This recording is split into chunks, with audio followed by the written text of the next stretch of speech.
Can you guess the name of the disease from the slide? Malaria. And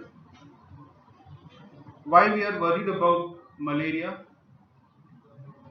Because deaths are happening due to malaria in spite of very effective and safe drug being available in the market. And India is one of the country in which malaria is very common, or we can say in India malaria is in the endemic condition.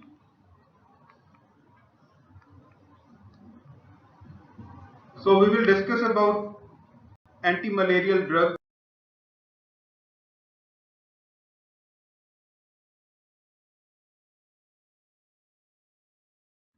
in this class. This class is basically divided into two parts. In the first part, that is today, we will understand about the malarial life cycle, malarial parasite life cycle, and once we have understood that, we will try to locate the site of action of antimalarial drugs.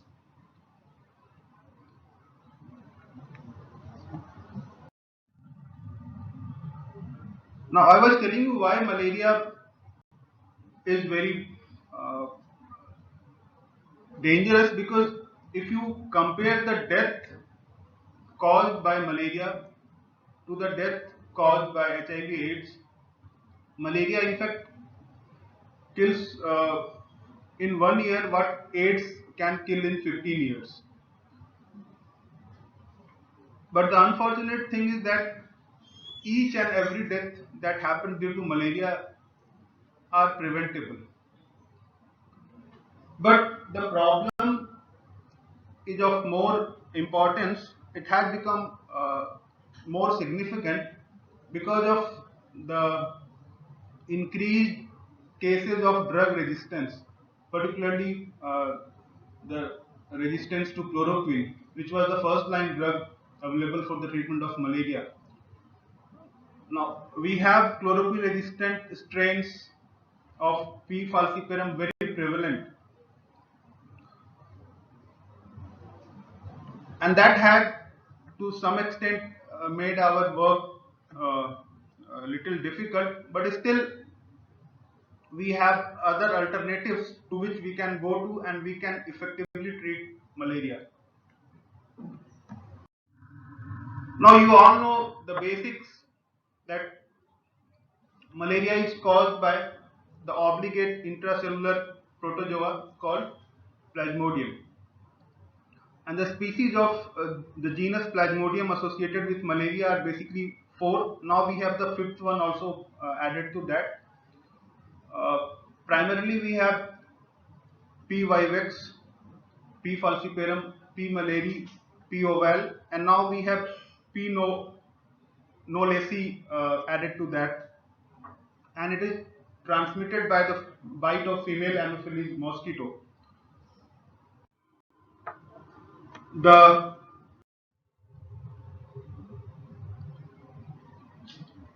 or if you can compare the severity of P. falciparum with the other types of malaria, you can see that P. falciparum is the most dangerous species.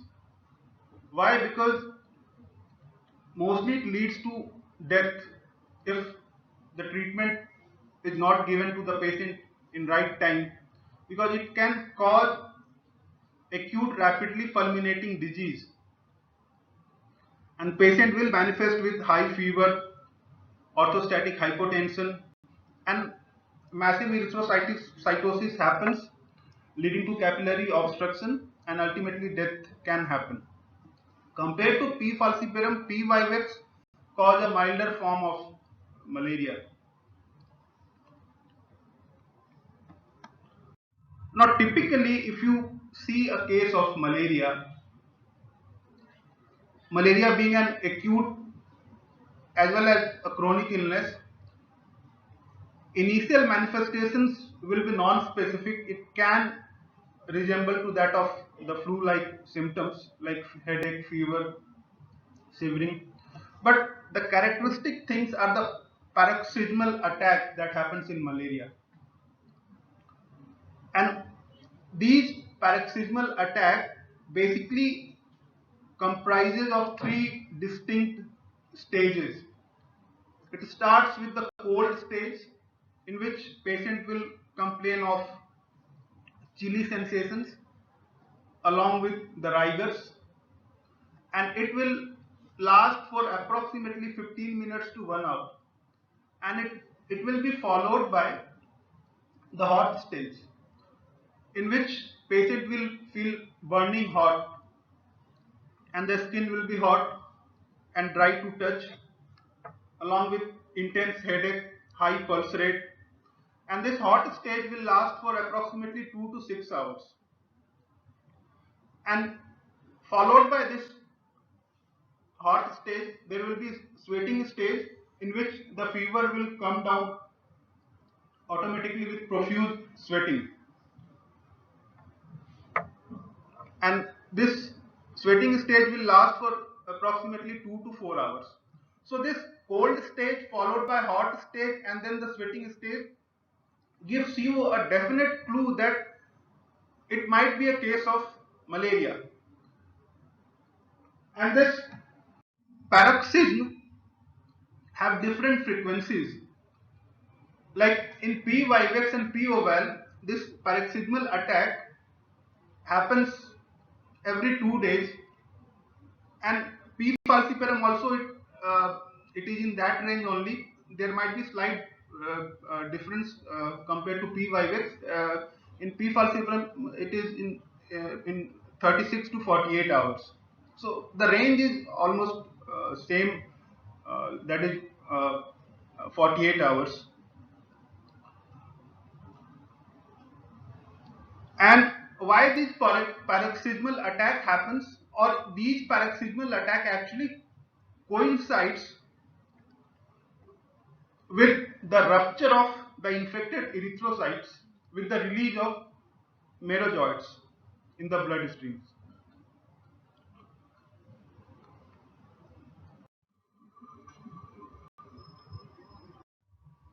Now let us understand the malarial life cycle or the malaria transmission cycle to better understand the site of actions of the antimalarial drugs or the classification of antimalarial drug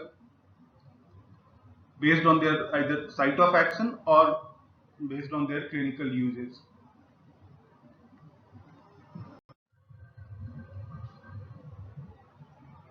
Now, if you see the life cycle of the malarial parasites, there is a human cycle and there is a mosquito cycle. You all must have read about these things earlier. In the human, the asexual phase happens, and in the mosquito, the sexual phase happens. And the human cycle can broadly be divided into the hepatic phase, or it is also called as tissue phase. This hepatic phase or tissue phase can be of two types: pre-erythrocytic or exoerythrocytic, then erythrocytic phase, and then gametogony, in which gametocytes forms. And then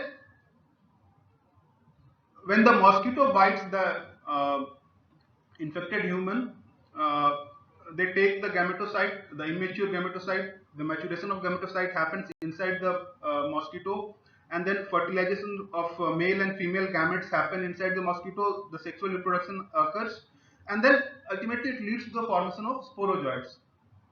And these sporozoites goes to the salivary glands of the mosquito, and then when mosquito bites the human, then this cycle repeats again. So let us start from the beginning. Like the mosquito, when bites the human, the sporozoites from the salivary gland of the mosquito enters into the circulation, and it goes into the hepatocytes. And these sporozoites, when they go into the hepatocytes, they transform into tissue ketones, and then these ketones, they will ultimately form the merozoites. When the tissue ketones rupture, they will release thousands of merozoites, and these merozoites will enter the circulation. Now, if you see the stage that happens in liver, there are basically two stages: pre-erythrocytic stage and the exoerythrocytic stage. It depends on the species of the malarial parasite. Like in P. vivax, we have the secondary tissue phase or secondary liver stage, which is also known as exoerythrocytic stage, which is basically a dormant hepatic stage in which the formation of hypnozoites happen, and these hypnozoites are basically responsible for the relapse. And the pre-erythrocytic stage are basically the primary liver stage. In these, the sporozoites, they convert into the schizones and they release the merozoites. Now what will happen, say for example, the sporozoites go into the liver and they multiply, they convert into schizones, and then they release merozoites, and once these merozoites get released into the circulation, what will happen next? They will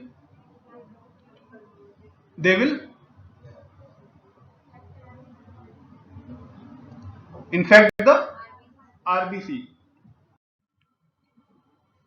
So once the merozoites exit the liver cell and they invade the RBC, the erythrocytic stage will start. And in this erythrocytic stage, what will happen? The infected RBC, a stage will come wherein the infected RBC will burst, and these will actually release the, again they will release the merozoites, and some of the infected RBC, they will convert into gametocytes, and these merozoites will, once these infected RBC, once they rupture, they will actually coincide with the clinical attack of malaria.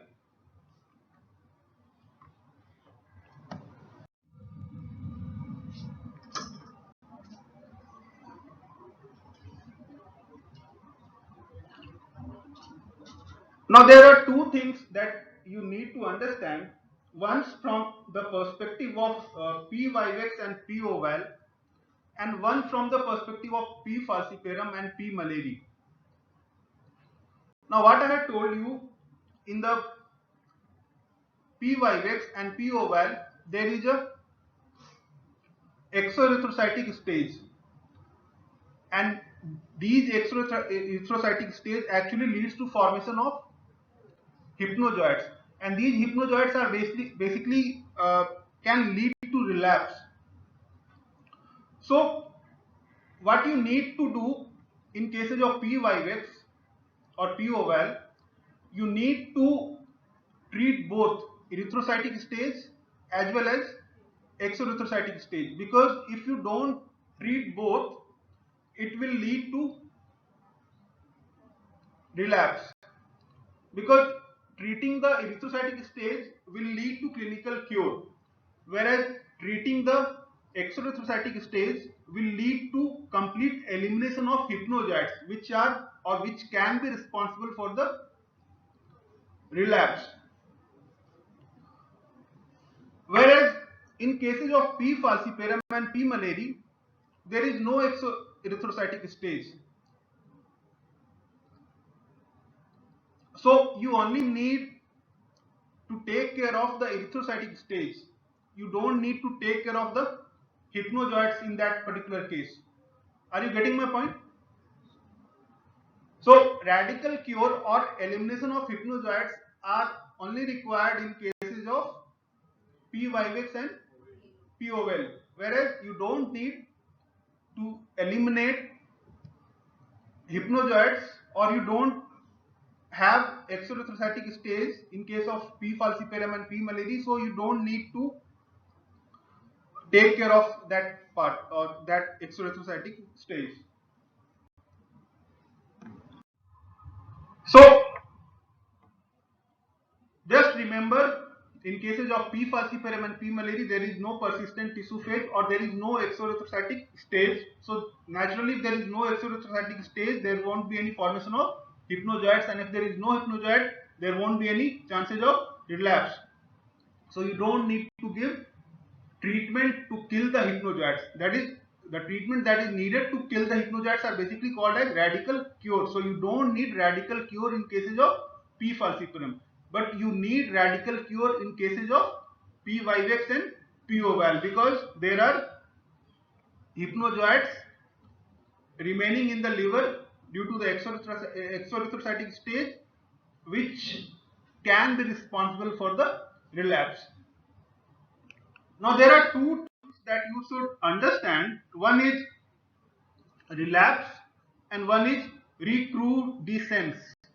Now what are the difference between these two terms? See, as I have told you, in cases of P vivax and P oval, there are chances of relapse because of dormant hypnozoites remaining in the liver. So that is basically the reappearance of the symptoms because of the dormant hypnozoites, whereas recrudescence is basically due to the parasite surviving in the blood as a result of inadequate or ineffective treatment. Say for example, as I have told you, like the resistance to chloroquine is very prevalent in P falciparum.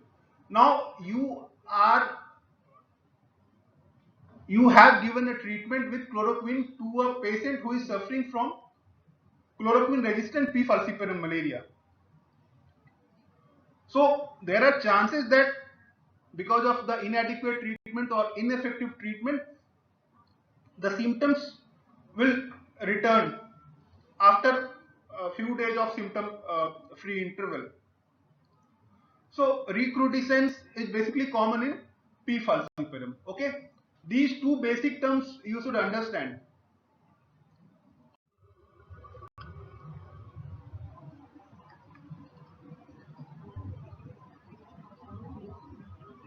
So as I had told you,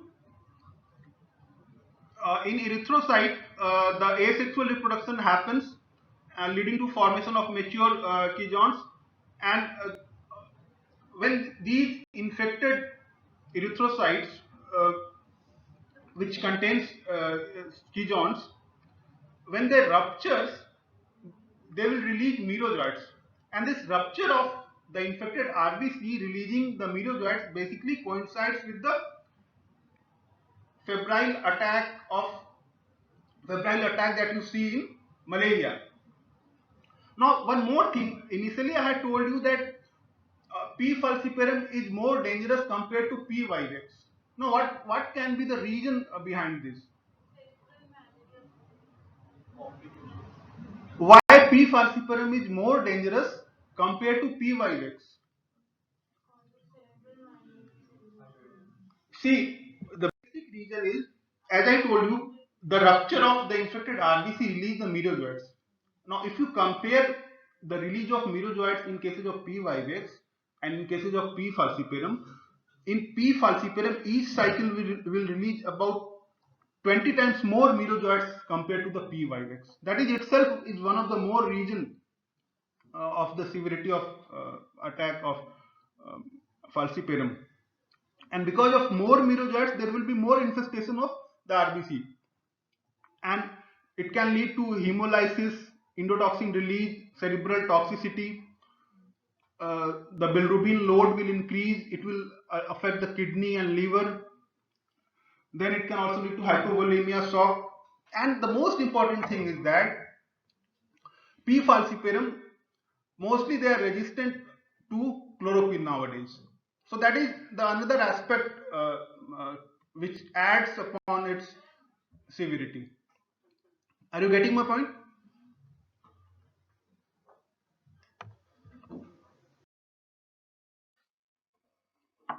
Now, as I had told you, inside human, some of the infected RBC they convert into gametocytes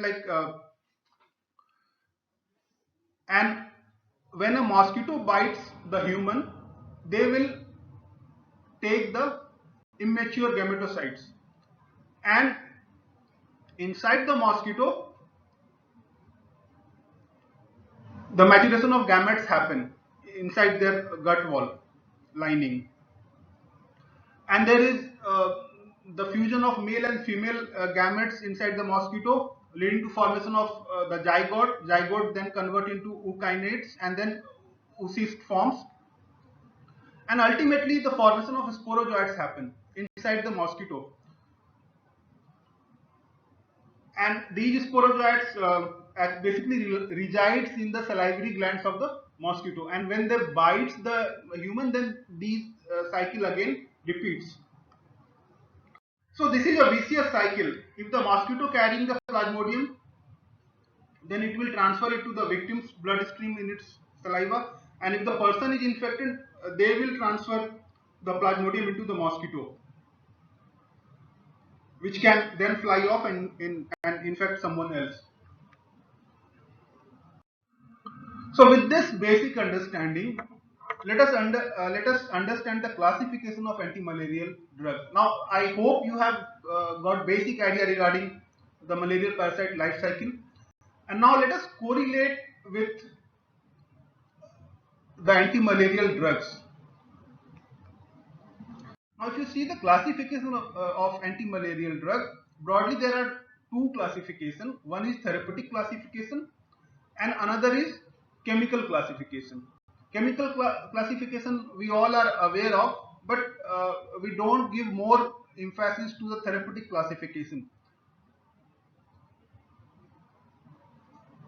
But it is important for you to understand this therapeutic classification, which is basically based on either the affected plasmodial site or based on clinical use.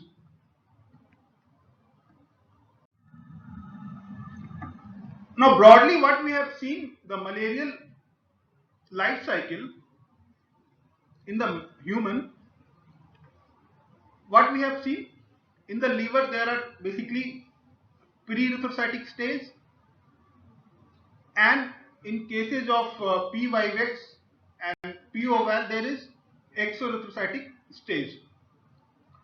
So stages that happens in the liver are basically called as the tissue stage, and the pre-erythrocytic stage are basically the primary tissue stage, and the exoerythrocytic stage is basically the secondary tissue stage. Okay, then uh, the merozoites they infect the blood, and the cycle happens inside the blood. So once uh, uh, the after the liver cycle, there is a cycle in the RBCs. So we call it as erythrocytic stage, okay, or blood stage, okay. And then the third stage is wherein the gametocytes forms in the blood, which are basically immature gametocytes. But broadly, we have three targets that we should keep up in mind. Or in cases of P. vivax, P. oval, we can add up that exoerythrocytic part also. So pre-erythrocytic stage, exoerythrocytic stage, then the erythrocytic stage, and then the gametocytes.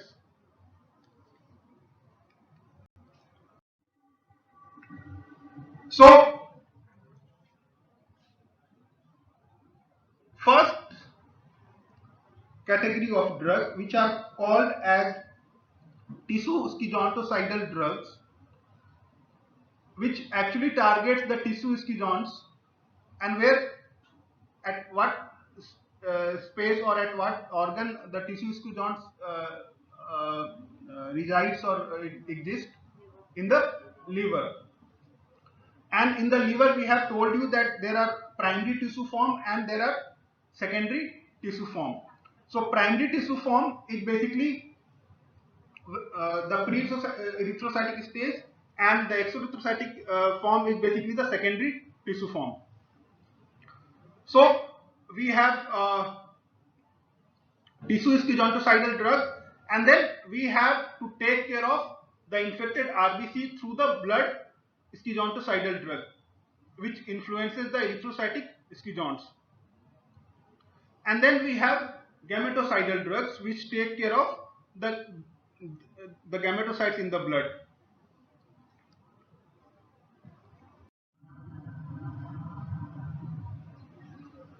One more category we can add into that is that of sporontocytes, which actually prevents the sporogony and the multiplication in the mosquito. But as far as the humans are concerned, we have to take care of these three stages through the tissue schizontocidal drug, the blood schizontocidal drug, and the gametocidal drugs.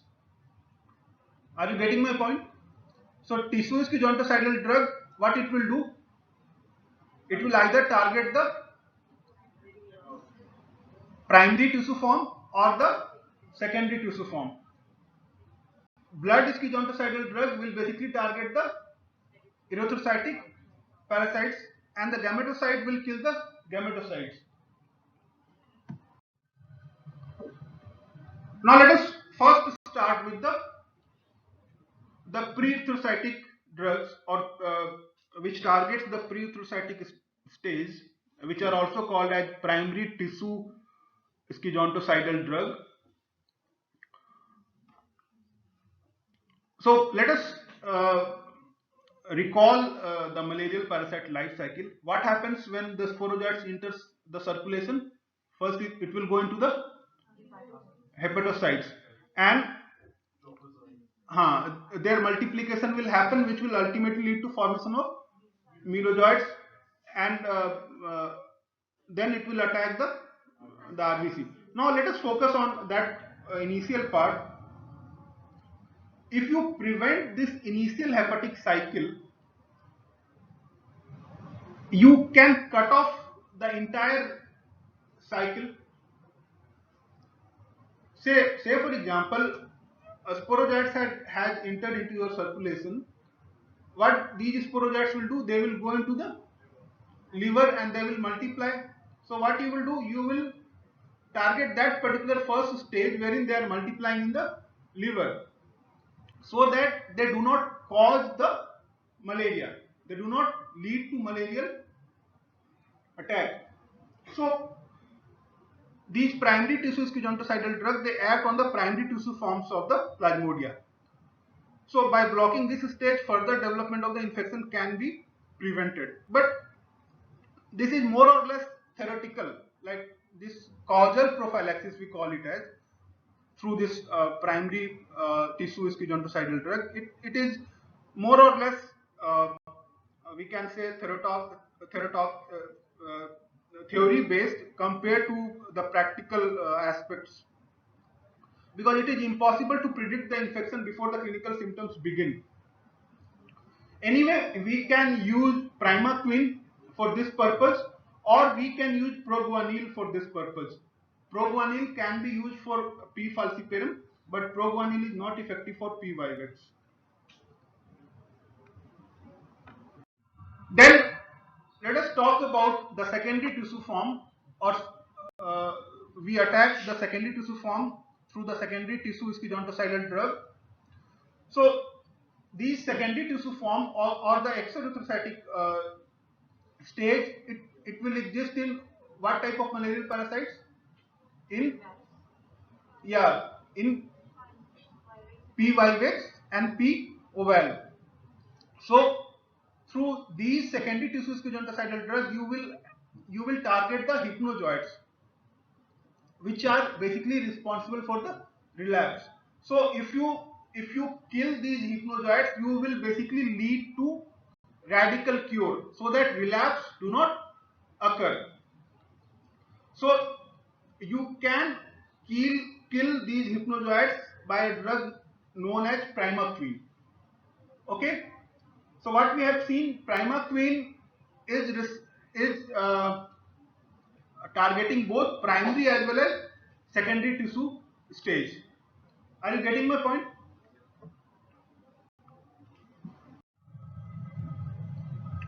Then the third stage is the erythrocytic stage or the blood stage.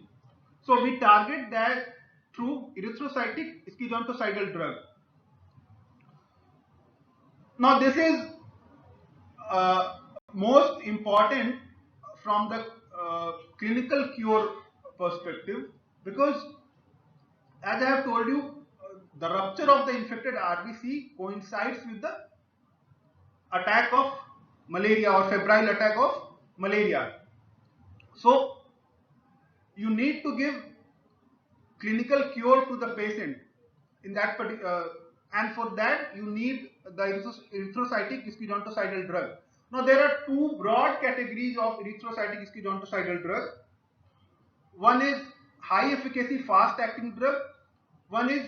The second one is low efficacy slow acting drug. Now the high efficacy fast acting drug, the examples are artemisinin derivative, which are very commonly used nowadays. Artemisinin derivative. Then we have chloroquine, quinine, mefloquine, halofantrine. Then we have low efficacy slow acting drug. In this we have pyrimethamine, sulfonamide, tetracyclines, proguanil. Now, apart from the clinical cure, you can use these erythrocytic schizonticidial drug for prevention of attack also. See, I had told you, you can prevent the attack of malaria either by targeting the primary tissue form, which is residing or which is happening in the liver, or even if it has infected the RBC, what you can do, you can target that it do not rupture. The infected RBC do not rupture and release the merozoites. So basically this type of prophylaxis is called as suppressive prophylaxis. See, when you are doing prophylaxis by targeting the primary tissue form which is residing in liver, you call it as causal prophylaxis. Okay, and when you do the prophylaxis by suppressing the erythrocytic stage so that the infected erythrocyte do not rupture, you call it as suppressive prophylaxis. Okay, so we have come through four terms till now. One is the causal prophylaxis, second is radical cure, third is clinical cure, and fourth is suppressive prophylaxis. So can you elaborate what are these four terms? Causal prophylaxis you can do by targeting which stage? Pre-erythrocytic stage or the primary tissue stage which is happening in the liver. Then you can do radical cure by targeting the secondary tissue form so that you can kill the hypnozoites which are basically responsible for the relapse. But remember, you do not need to target exoerythrocytic stage because they do not occur in P. falciparum or P. malaria. Okay. Then we have suppressive prophylaxis. Suppressive prophylaxis, even if the infection of RBC has happened, we can prevent its rupture so that clinical attack do not happen. Okay, so it is called as suppressive prophylaxis. And then once the infected RBC has ruptured, you have to do the clinical cure. For clinical cure, you have two categories of drugs broadly: high efficacy, fast acting, and low efficacy, slow acting. Okay, so all the drugs that are available for clinical cure can be also used for more or less they can also be used for suppressive prophylaxis. Are you getting my point? So for causal prophylaxis, which drug you can use? Primaquine. For radical cure, which drug you can use? Primaquine. For clinical cure, you have two broad categories of drug: fast acting and slow acting, or high efficacy and low efficacy. And suppressive prophylaxis, the drugs are almost same.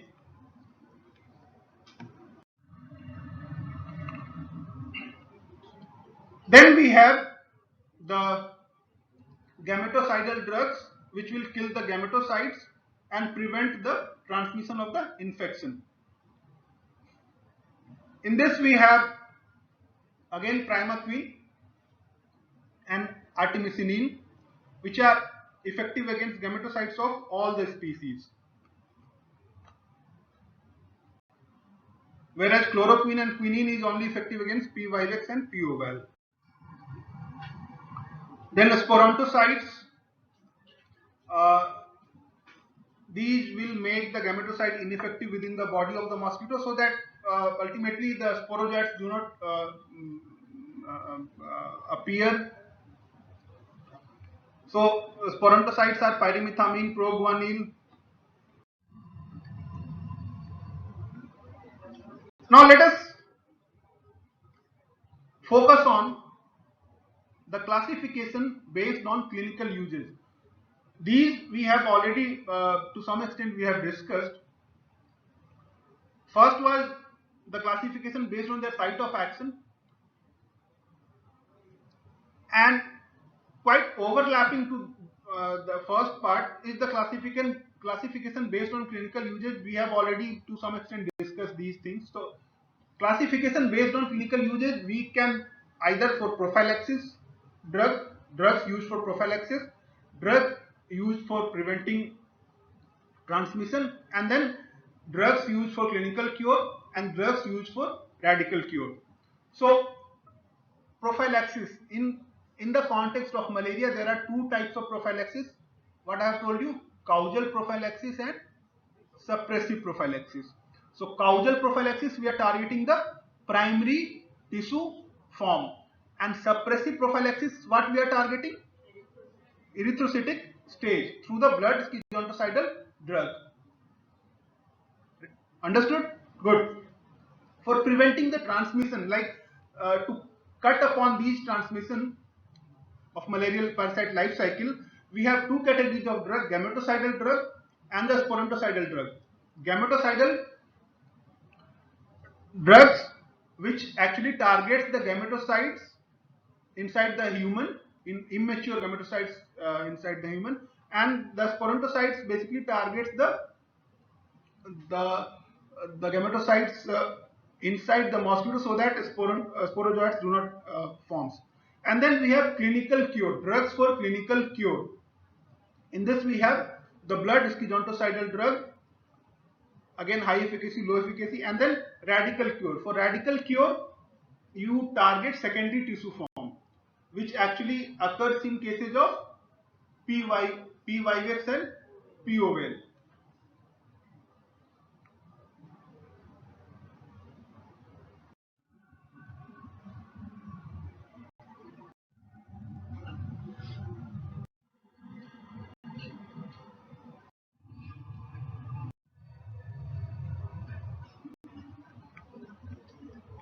Now I was talking about suppressive prophylaxis.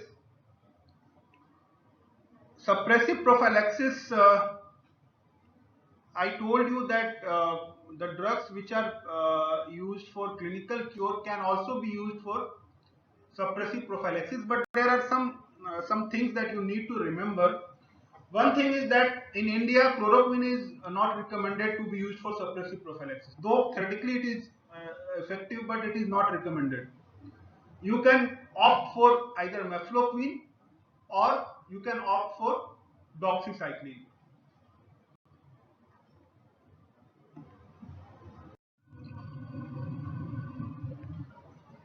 For suppressive prophylaxis, the dose of doxycycline is 100 milligram daily, and the it has to be started a day before the travel, and it has to be taken 4 weeks after the return from the endemic area for chloroquine resistant P. falciparum.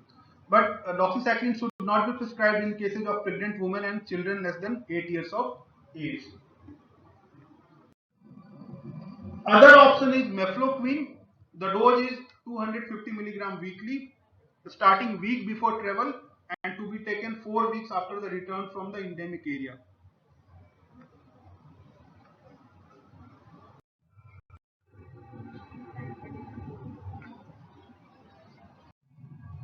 Now I was talking about the clinical cure drugs. I had told you there are two broad categories of drugs: fast acting high efficacy and slow acting low efficacy. Now what is the importance of classifying the erythrocytic schizonticidial drugs into fast acting high efficacy and slow acting low efficacy? See, in cases of P. falciparum malaria, by mistake, if you prescribe slow acting low efficacy drugs for clinical cure, in spite of that particular drug being erythrocytic schizonticidial, it will not be very effective. It can be even detrimental to the patient. Even you can, because see, you need a drug which is high efficacy and fast acting in cases of P. falciparum malaria, because P. falciparum malaria is a rapidly fulminating disease. You need a very effective drug for that particular case. So either you use the artemisinin based combination therapy, or chloroquine, or quinine, or mefloquine, or lumefantrine, halofantrine. And if at all you have to use slow acting low efficacy drugs in cases of P. falciparum malaria, please do it in combination with the fast acting high efficacy drug.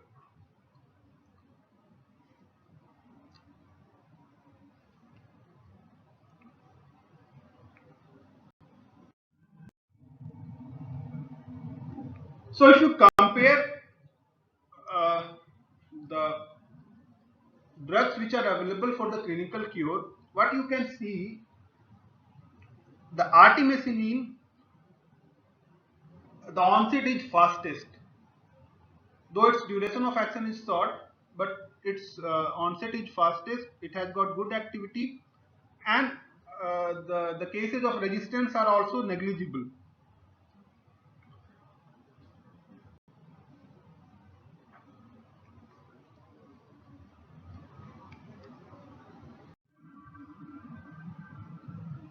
Then the chemical classification, these you can just go through your book and read about these drugs. So the last slide, in the treatment of malaria, broadly you need to take care of three things. One is the clinical cure. Another is, particularly in cases of P. vivax and P. ovale, the eradication of the malarial parasite from the human body, that is radical cure. So clinical cure, radical cure, and third part is to cut down the transmission of the malarial parasite, and you can cut down the transmission through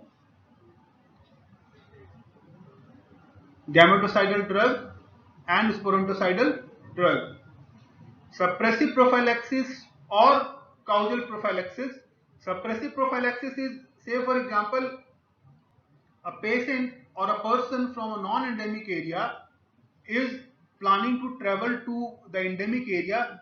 In those cases, you can recommend the suppressive prophylaxis. Causal prophylaxis, it is basically from the theoretical perspective, it is important that sporogytes has entered inside your body, it is multiplying inside the liver. Let us target that particular primary tissue stage. so that the infection of the RBC do not happen. Okay, so just to summarize, remember the malarial parasite life cycle.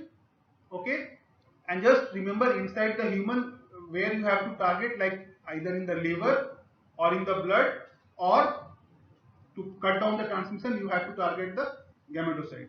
Okay, inside the mosquito you have sporontocidal drugs. Okay, and this these was as far as based on the site of action. Based on clinical usage, you have either causal prophylaxis, suppressive prophylaxis. For cutting down the transmission you have gametocidal, sporontocidal. For clinical cure you have high efficacy fast acting or low efficacy slow acting. For radical cure you have drugs which are targeting the secondary tissue form. Okay, so this is in nutshell about the classification of antimalarial drug and objectives of the usage of antimalarial drug. In the next class we will discuss about the individual classes of antimalarial drugs. Okay, thank you.